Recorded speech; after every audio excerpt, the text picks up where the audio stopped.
इस तपोवन में रम्यक मुनि और ध्रुव जी से लेकर आज तक बहुत ऋषियों ने तपश्चर्या की है, पर हम लोग सबसे अधिक भाग्यशाली है कि स्वयं आप हमें कल्याण प्रदान करने के लिए यहाँ पधारे। मैं मुमुक्षु से मिलने के लिए सदैव उत्सुक रहता हूँ। धन्यवाद प्रभु।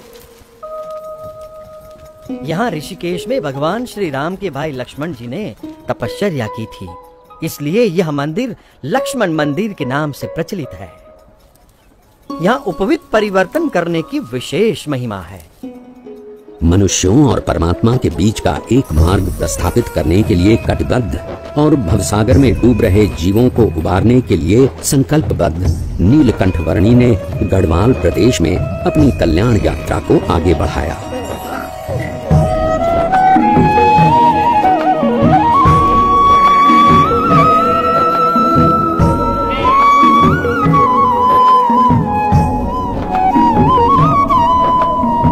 किसी भी परिस्थिति में अपने ध्येय तक पहुंचने की नीलकंठ वर्णी की संकल्प शक्ति के सामने कोई भी विकट रास्ता सरल बनकर रह जाता था।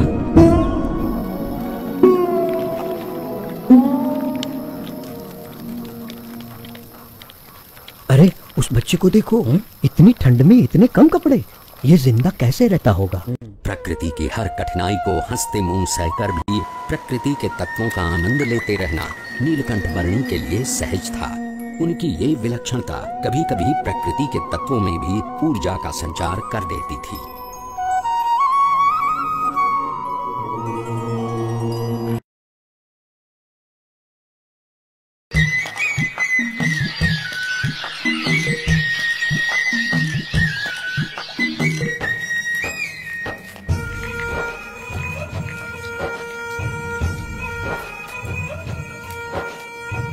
ये मनभंग पर्वत है और वो चित्तभंग पर्वत, और वहां दूर नदी के किनारे जो दिख रहा है वो है श्रीपुर गांव। उस रास्ते से हम ऊपर केदारनाथ जा सकते हैं।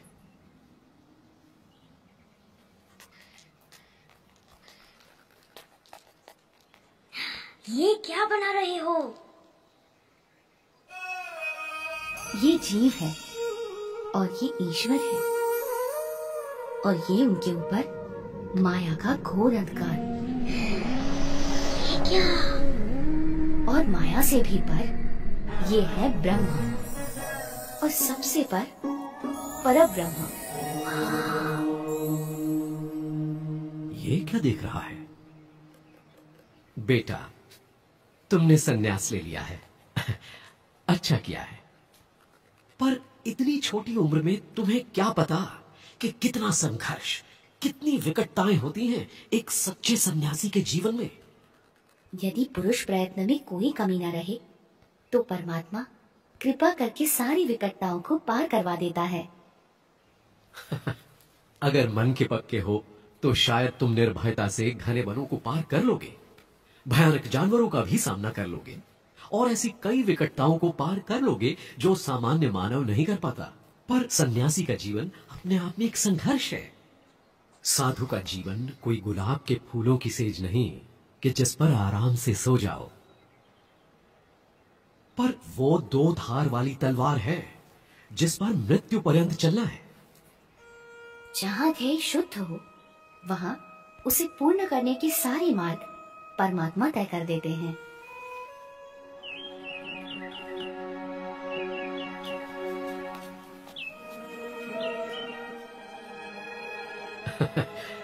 बच्चा है पर मन का पक्का है।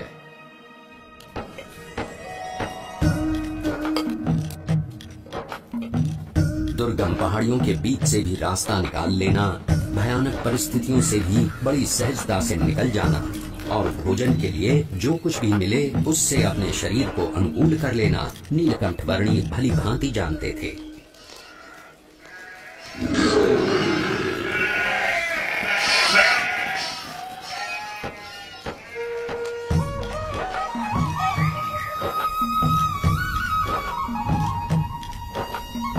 अपनी कल्याण यात्रा के दौरान नीलकंठ वर्णी श्रीपुर आ पहुंचे।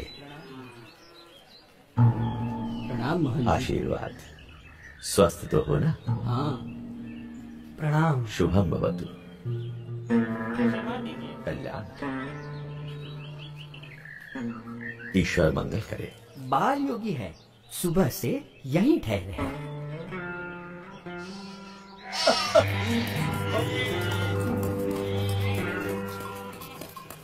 सब सुनिए, संध्या काल हो रहा है, सब सचेत हो जाइए। अपने मवेशियों को घर के अंदर ले लीजिए, बच्चों को भी ले लीजिए, सचेत रहिए। खेलना बंद करो, पता है ना बाहर कितना खतरा है। घर का ताला अंदर से बंद कर लेना, कोई बाहर ना निकले, ध्यान रखना। चलो चलो जल्दी करो, चलो जल्दी जल्दी सब कुछ अंदर रख दो। मैंने इस तरफ के दरवाजे बंद कर दिए हैं। सब बंद कर दिया है। चलो जरा जल्दी करो। चलो चलो जल्दी करो। पीछे के सारे दरवाजे भी बंद कर दो। अरे कोई खिड़कियां भी खुली मत छोड़ना। अरे सामान आने के बाद अपने सब लोगों को अंदर बुला लो, कोई बाहर ना रह जाए। बेटे, मैं इस कमलेश्वर मठ का महंत हूं। अंधेरा हो रहा है और रात बहुत डरावनी होगी। मठ के अंदर आकर रहो। अंतर का उजास बाहर के अंधेरे से डरने ही नहीं देता। अच्छा, अगर मठ में रहना नहीं चाहते हो तो फिर श्रीपुर गांव में कोई और ठिकाना ढूंढ लो, लेकिन यहां मत रुको। मैं बस्ती से दूर एकांत में रहना अधिक पसंद करता हूँ। लेकिन यहां रुकने में खतरा है। यहां रात में खूंखार जानवर आते रहते हैं। इंसान हो या मवेशी, किसी का भी शिकार कर लेते हैं। यहां रात की हवा में मृत्यु मंडराती रहती है। तो आपका कहना है कि मृत्यु आपके मठ में प्रवेश नहीं कर सकती? क्या आपके किवाड़ या दीवार मृत्यु को रोक सकते हैं? मृत्यु को तो कोई नहीं रोक सकता मेरे बच्चे, लेकिन सामने से मृत्यु को गले लगाना भी तो उचित नहीं। यदि मृत्यु को कोई रोक ही नहीं सकता तो उससे डरना भी क्यों? जीवन से मोह ही भय का कारण है। जहाँ मोह नहीं वहाँ भय नहीं। तुम बालक भी हो और योगी भी। अब बाल हठ और योगी हठ दोनों को तो मैं नहीं छुड़वा सकता। वैसे मठ में सदैव तुम्हारा स्वागत है। मन करे तो चले आना।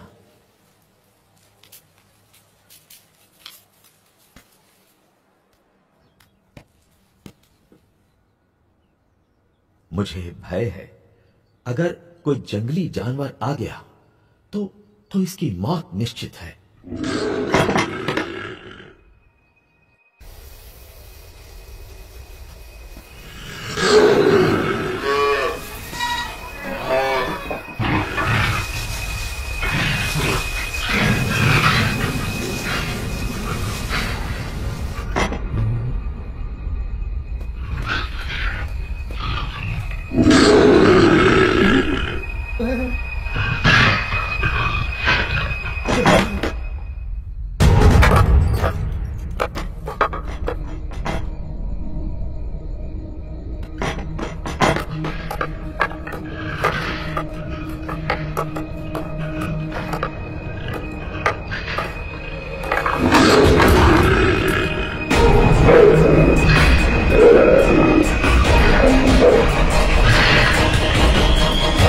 शांतम भवतु, कल्याणमस्तु।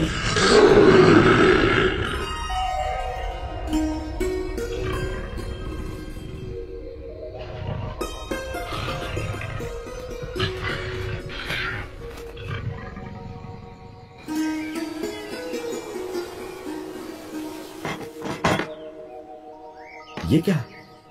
मैं ये क्या देख रहा हूं? अकल्पनीय। जहां दिव्य प्रेम हो वहां भय नहीं हो सकता।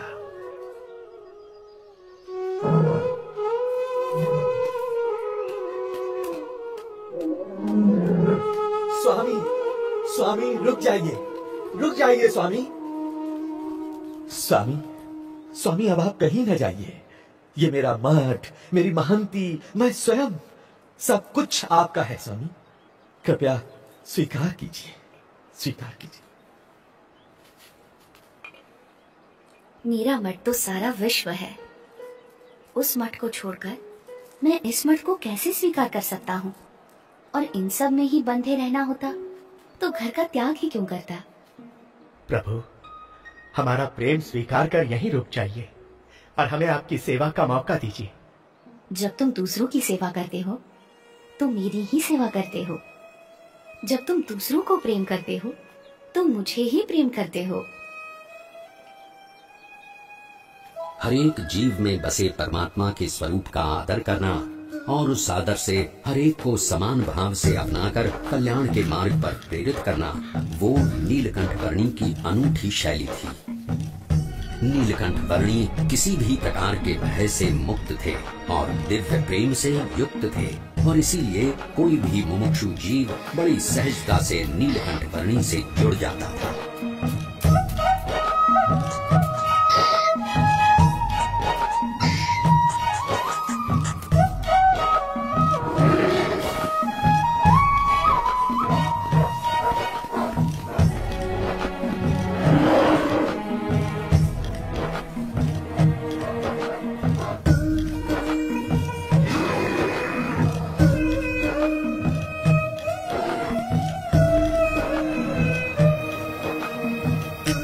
कल सुबह स्नान पूजा भी करने के लिए अच्छी जगह कहाँ मिलेगी? इस तरफ चले जाओ।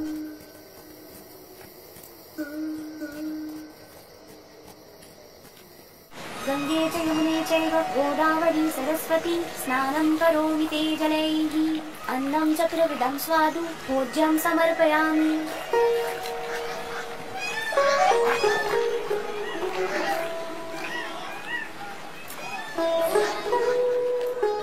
हमें जो मनुष्य जन्म मिला है वो बहुत दुर्लभ है और इसीलिए उसका उपयोग भी कल्याण के लिए होना चाहिए। संसार सिंधु करन को नैया भक्ति हरि की कर ले भैया। संसार सिंधु करन को नैया भक्ति हरि की कर ले भैया। अंत समय हरि मुक्ति दिलावै बिनु हरि के कछु काम न आवै। अंत समय हरि मुक्ति दिलावै बिनु हरि के कछु काम न आवै। अंत समय हरि मुक्ति दिलावै बिनु हरि के कछु काम। भाई वो अपना मजा ले रहे हैं और हम हमारा। उस नशे के सामने ये नशा तो कुछ भी नहीं है। पर इसमें बुरा भी क्या है, मजा आता है। इस व्यसन से अधोगति है और उस व्यसन से उन्नति।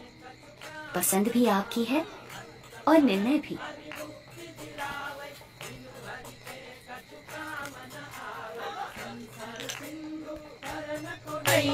भक्ति हरि की कर ले भैया।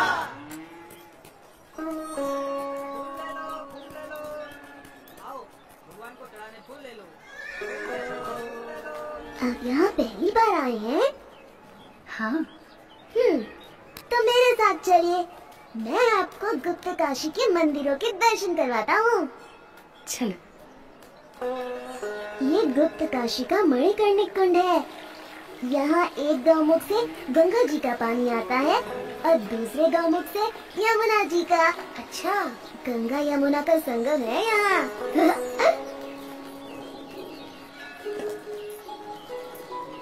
ये विश्वनाथ मंदिर है और ये पास में है अर्धनारेश्वर मंदिर।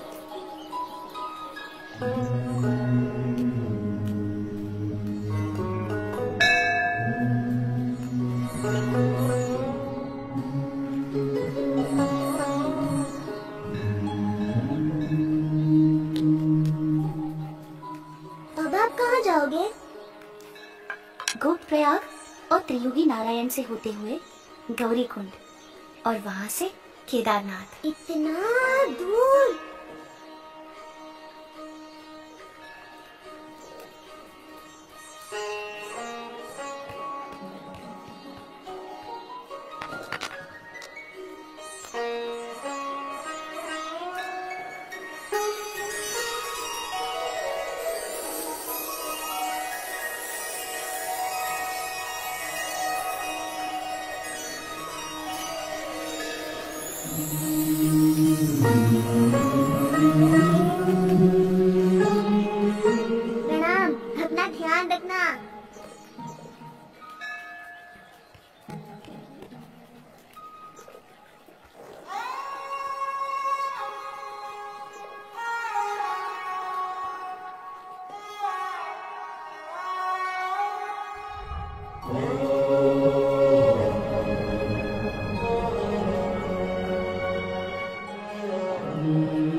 ये गौरी कुंड भी ऊपर वाले का चमत्कार है।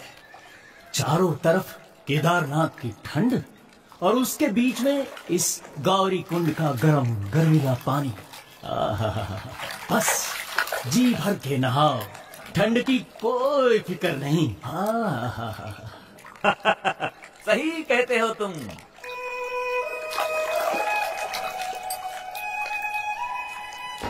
गौरी कुंड से नीलकंठवर्णी केदारनाथ की ओर चल पड़े। कोई भी ऐसा संजोग नहीं था जो इस 11 वर्षीय बालक की कल्याण यात्रा में बाधा डाल सके, चाहे वो शरीर की थकान हो या विकट से विकट रास्ता।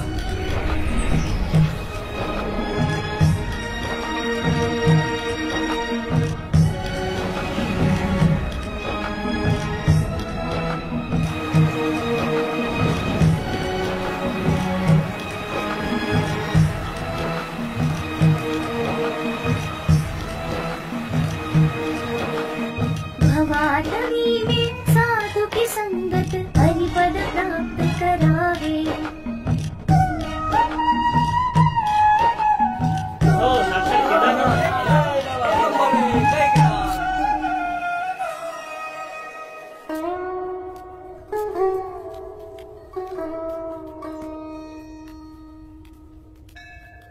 ये कहाँ खोया हुआ है? अरे किस दुनिया में हो भाई? साक्षात नारायण की दुनिया में। हाँ? क्या? कहाँ? मुझे इन वाणी में साक्षात नारायण भगवान के दर्शन हो रहे हैं। तुम भी दर्शन कर लो। साक्षात भगवान नारायण। हाँ प्रभु, साक्षात नारायण। हाँ प्रभु। मान लो कि तुम यहाँ केदारनाथ में हो। ये रहा केदारनाथ और तुम्हें जाना है यहाँ बद्रीनाथ में। हाँ, ये रहा बद्रीनाथ। अब सवाल ये है कि भाई जाओगे कैसे?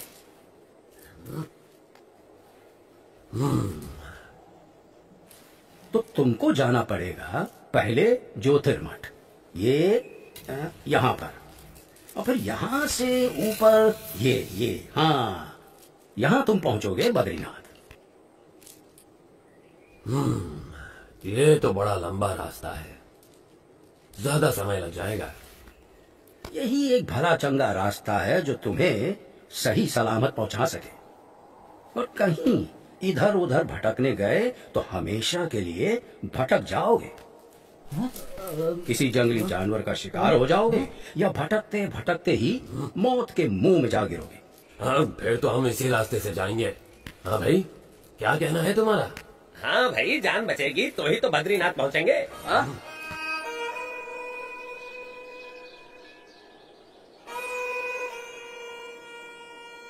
थोड़ी देर ज्यादा लगेगी पर जिंदा तो पहुंचेंगे। हाँ, सही समझे। हाँ भाई, सुरक्षित रास्ते से ही चलेंगे। केदारनाथ से सीधे बद्रीनाथ जाना असंभव भी तो नहीं है।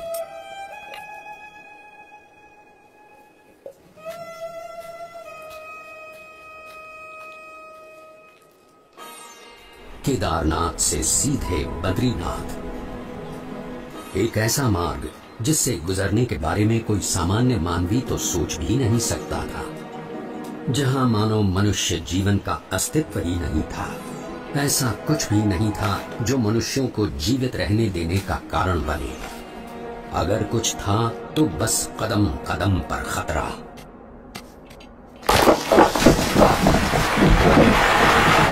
शून्य के नीचे का तापमान जो पानी को पीने के लायक भी नहीं छोड़ता था।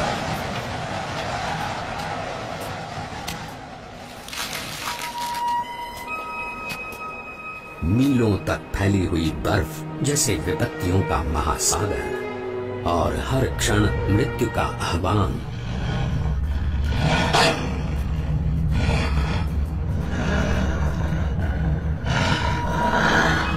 पर केवल 11 वर्ष का एक बालक कृत निश्चयी था अपने ध्येय तक पहुंचने के लिए।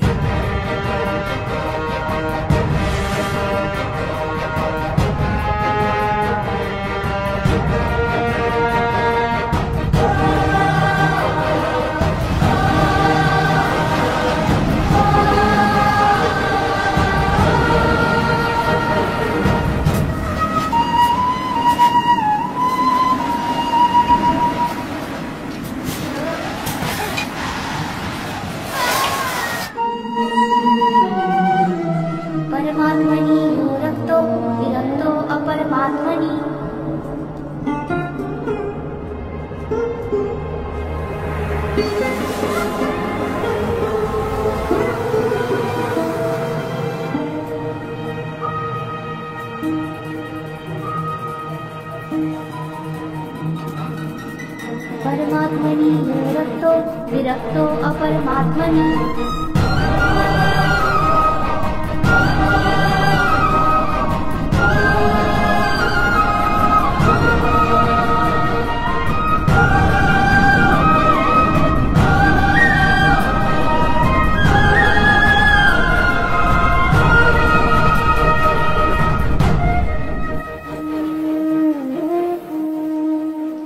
इस ठंड में हम लोग यहाँ कंबल ओढ़कर भी ठीक से सो नहीं पा रहे, और वो बच्चा नंगे पांव खुले शरीर केदारनाथ से सीधे बद्रीनाथ के विकट रास्ते पर अकेला चल पड़ा है। क्या हुआ होगा उसका?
ऐसा क्या था जिसके कारण कोई भी प्रकार की परिस्थिति नीलकंठ वर्णी को रोक सकने में असमर्थ हो जाती थी।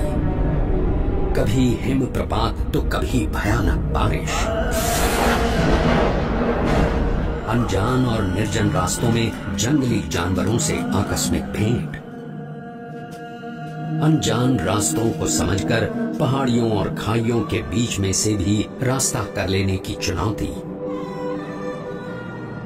और आराम करने के लिए धरती का बिछाना और आकाश की चद्दर। नीलकंठ वर्णी की दृष्टि में ऐसा कुछ भी नहीं था जो इस मनुष्य शरीर से नहीं हो सकता था। देह भाव से पर और मनोभाव से पर नीलकंठ वर्णी की आध्यात्मिक स्थिति ही ऐसी थी जो किसी भी परिस्थिति से ऊपर उठकर उनकी कल्याण यात्रा को आगे बढ़ाए रखती थी।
ऐसे विपरीत हालात में भी अपने नियम, धर्म और अपनी भक्ति के नित्य क्रम के साथ कोई भी समझौता न करके भक्ति की प्रणाली की पुष्टि करता हुआ एक ऐसा उदाहरण नीलकंठ वर्णी ने प्रस्थापित कर दिया जो सदा के लिए भक्ति रीति का पोषण करता रहेगा।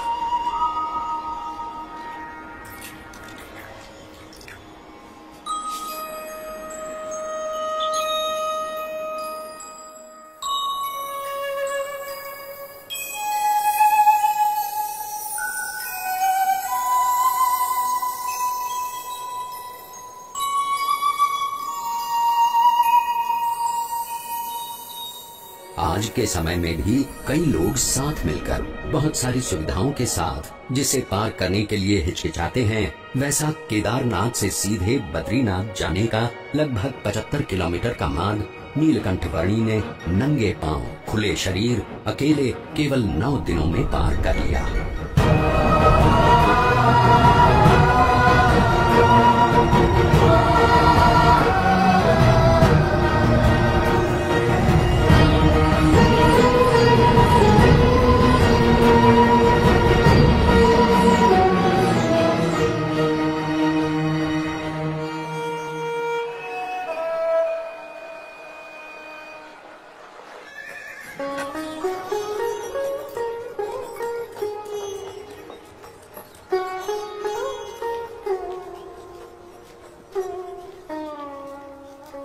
जय बद्रीनाथ विश्वम्भरम, जय बद्रीनाथ विश्वम्भरम, जय बद्रीनाथ विश्वम्भरम, जय बद्रीनाथ।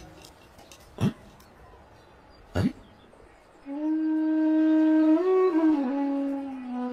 इस चरण छाप में ऊर्ध्व रेखा के साथ सारे 16 चरण चिन्ह, ये तो स्वयं परमात्मा के चरणों की छाप है। कहाँ है वो?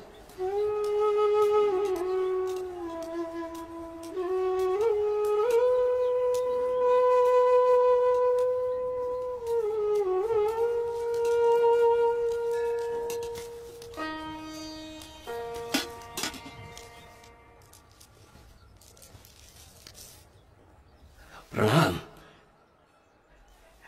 मनुष्य के रूप में आपका दर्शन पाकर आज मेरे आनंद की कोई सीमा नहीं है प्रभु। मेरा रोम रोम हर्षित है प्रभु। कहीं सुना है और शास्त्रों में पढ़ा भी है कि भगवान जब मनुष्य रूप धारण करते हैं तब उन्हें पहचानने का सौभाग्य बहुत भाग्यशाली को ही मिलता है। आज मेरे जन्मों जन्म के भाग्य खुल गए कि आपके प्रत्यक्ष दर्शन हो गए। आपने क्या नाम ग्रहण किया है प्रभु? मेरा नाम है नीलकंठ। नीलकंठ। आप कहाँ से आए हैं प्रभु? अनेर देश से। ऐसी तो कोई जगह का नाम मुझे याद नहीं। प्रभु मेरी समझ में आए उस तरह से बताइए। कहाँ से यात्रा आरंभ की, किन किन तीर्थ स्थानों को अपनी उपस्थिति से पावन किया, कहाँ ठहरे? मैंने आषाढ़ मास में अयोध्या से सरयू पार की और अमरापुर आया। हिंडोला के दिन नारद वन में बिताए और पवित्र एकादशी हरिद्वार में की। तपोवन में जन्माष्टमी का उत्सव मनाया। लक्ष्मण झूला के पास लक्ष्मण मंदिर में उपवित परिवर्तन किया। गणेश चतुर्थी श्रीनगर में, ऋषि पंचमी उद्धव वन में और जलजनी एकादशी एवं वामन द्वादशी गुप्त काशी में की। त्रियुगी नारायण में पूर्णिमा करके श्राद्ध पक्ष मैंने गुप्त प्रयाग और केदारनाथ में बिताया और नवरात्रि के आरंभ में केदारनाथ से चलकर पहाड़ों को पार करके आज नवरात्रि के 9वें दिन यहाँ बद्रीनाथ आया हूँ। और आपका भाव है, इसीलिए दीपोत्सव और अन्नकूट उत्सव यही आपके साथ मनाऊंगा। अवश्य प्रभु।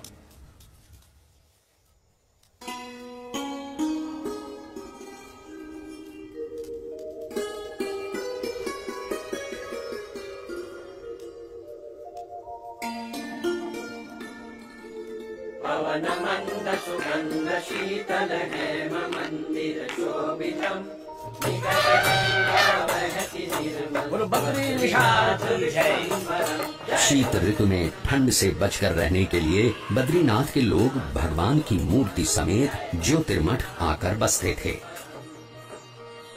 नीलकंठ वर्णी भी उनके साथ ज्योतिर्मठ आए। अहम ब्रह्मास्मि अयम आत्मा ब्रह्म एव अयम आत्मा ब्रह्म एव। ये सब उपनिषद के मंत्रों का अच्छा पाठ कर रहे हैं। प्रभु, ये तो हम सबका नित्य क्रम है। इन मंत्रों के रटन से ये सब अपनी आत्मा का ब्रह्म के रूप से अनुसंधान कर रहे हैं। ऐसा उत्तम ध्येय रखते हैं। उसका अर्थ है कि ब्रह्म, आत्मा एवं परमात्मा के स्वरूपों की भिन्नता को वे यथार्थ रूप से समझते हैं। हमने तो ऐसा ही रटन सीखा है। अहम ब्रह्मास्मि अहम ब्रह्मास्मि।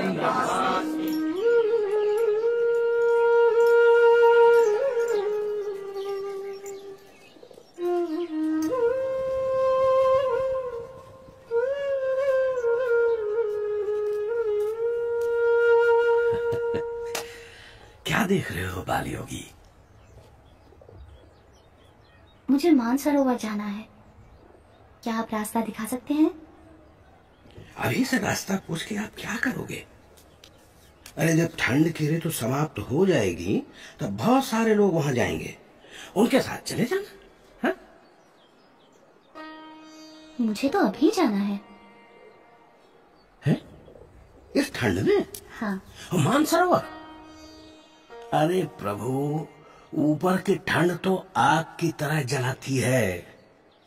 वहां शरीर का लहू पानी बन जाता है और पानी जमकर पत्थर, और कदाचित उससे बच भी गए तो बर्फ आपको जिंदा गाड़ देगी प्रभु। अरे प्रभु, इस ऋतु में मानसरोवर की ओर जाने के विचार मात्र से भी सब डरते हैं। आप मुझे योगी बुलाते हो ना? हाँ प्रभु। योगी को ना तो प्राणों का भय होता है, ना असफलता का, ना कल का, ना किसी फल का, ना यश का, ना अपयश का। आपका बहुत धन्यवाद कि आप मेरी चिंता करते हैं। प्रभु,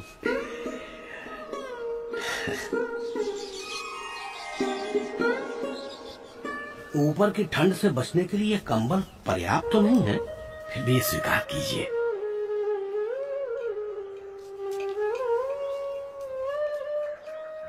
खेलने कूदने की उम्र में इतने कष्ट, ऐसी तपश्चर्या, इतनी कठिन यात्रा किस लिए? मेरी यात्रा कल्याण के लिए है। मैं आपसे फिर मिलूंगा। आपके दर्शन की प्रतीक्षा रहेगी प्रभु।